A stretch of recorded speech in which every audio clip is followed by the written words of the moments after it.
Is it a Western on acid? Is it a strange trip through a beautiful hell? This is Jim Jarmusch's Dead Man. Let me tell you why I think this movie is really good. I think it's a forgotten classic coming up next.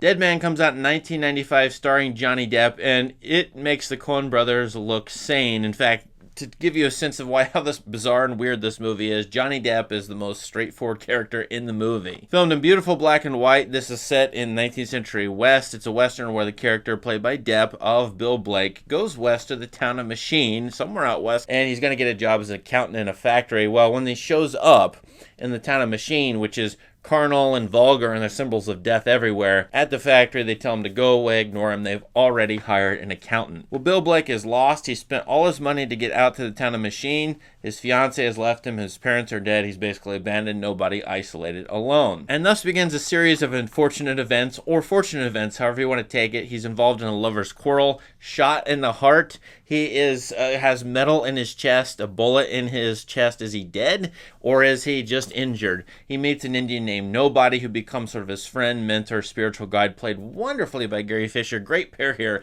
of Depp and Fisher together throughout most of this movie. Where are we? You are being followed, William Blake.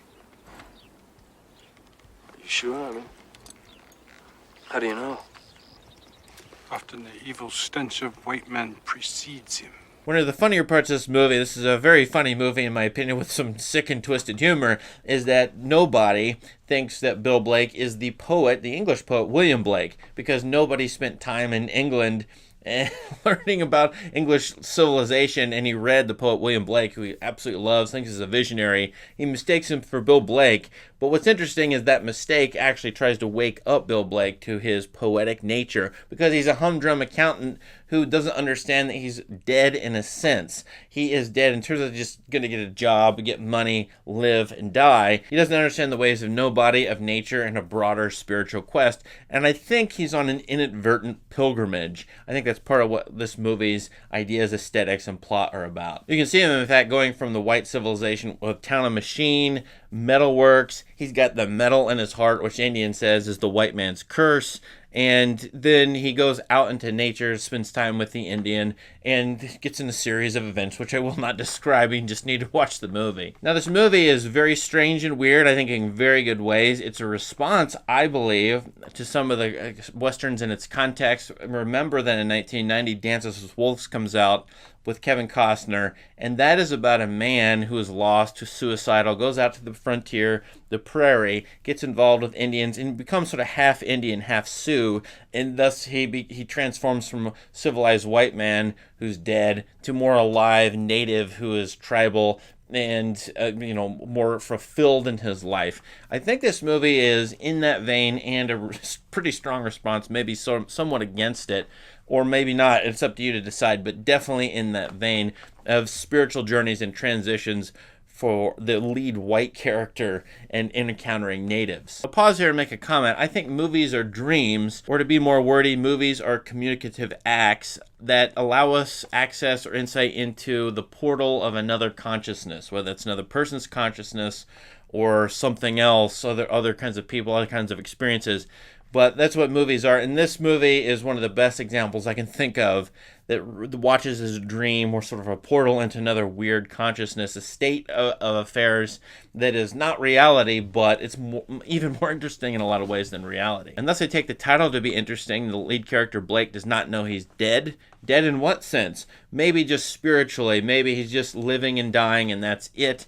Instead, he needs to wake up to nature and the peyote experience and his outlaw nature and so on, that nobody wakes up in him. But maybe he's practically dead, and that's why I opened this video saying he's in a kind of hell. Maybe it's a purgatory, because it does feel like he's actually dead, or he dies many, many times in this movie. You could actually read it as he's dying and reborn and dying and reborn throughout.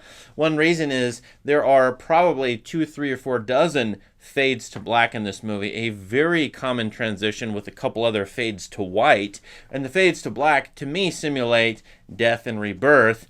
They literally simulate, at the beginning of the movie, and you'll see this several times, William Blake falling asleep and then waking up. every time at the beginning of the movie as he's on the train, which is a vehicle that takes him somewhere on a pilgrimage into somewhere, he wakes up and he sees new people. He falls asleep, he wakes up and sees a new sight, and so he has new sight and he loses sight, and then new sight and loses sight. That's sort of developing sight and insight, losing it, getting it back, losing it, building it up, is what nobody encourages William Blake to do.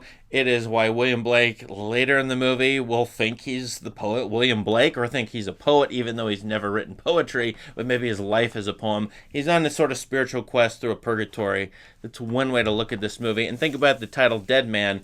Maybe he's dead. In what sense is he dead? Literally, figuratively, spiritually, all of the above. All of those are possible readings. The movie is worth watching because it has absolutely gorgeous cinematography, beautiful, crisp black and white, that deserves the biggest screen possible. I have access to a very large screen, and I'm just blown away by the way this movie looks on a very nice projector and a large screen. And in this movie, besides the good acting in it by Depp and Fisher, the cameos, there are a dozen cameos in this movie. You'll recognize at least half of the people who show up, and all of them, every single one, are remarkable in the cameos. I think Jarmusch has learned a lot from older directors like John Huston and Life and Times of Judge Roy Bean, which has amazing cameos, to have chosen certain people for certain roles, and you go, wow. In fact, I think this movie deserves to be watched 2 or 3 times, because the first time there's a lot of shock value, a lot of stimulation, and seeing all these cameos and being wowed by them, that to me takes away a little bit from the experience of the movie, some of the deeper, richer experiences of this movie. I love the cameos. I don't say they're bad, but I think this movie deserves a second watch just to see how it's put together, how it's working, the story, the plot, and so on. So just know that there's a lot of different ways to watch this movie, to have fun with it, to be entertained, to gain insight, just as William Blake does. It's a movie that watches so many different ways. It can be entertaining or delightful or insightful and profound. I think all of those are possible ways to watch this movie. If I were teaching a class on Westerns, I'd probably put this in there, probably near the middle to end of the class, as a contrast to a bunch of other earlier sort of saga epic Westerns with grand heroes. This one is really interesting in its use of all the Western tropes idea. It's very realistic in a number of scenes, and yet it is as dreamy as any Western, most Westerns have ever been. So I really, really like this movie a lot. I appreciate its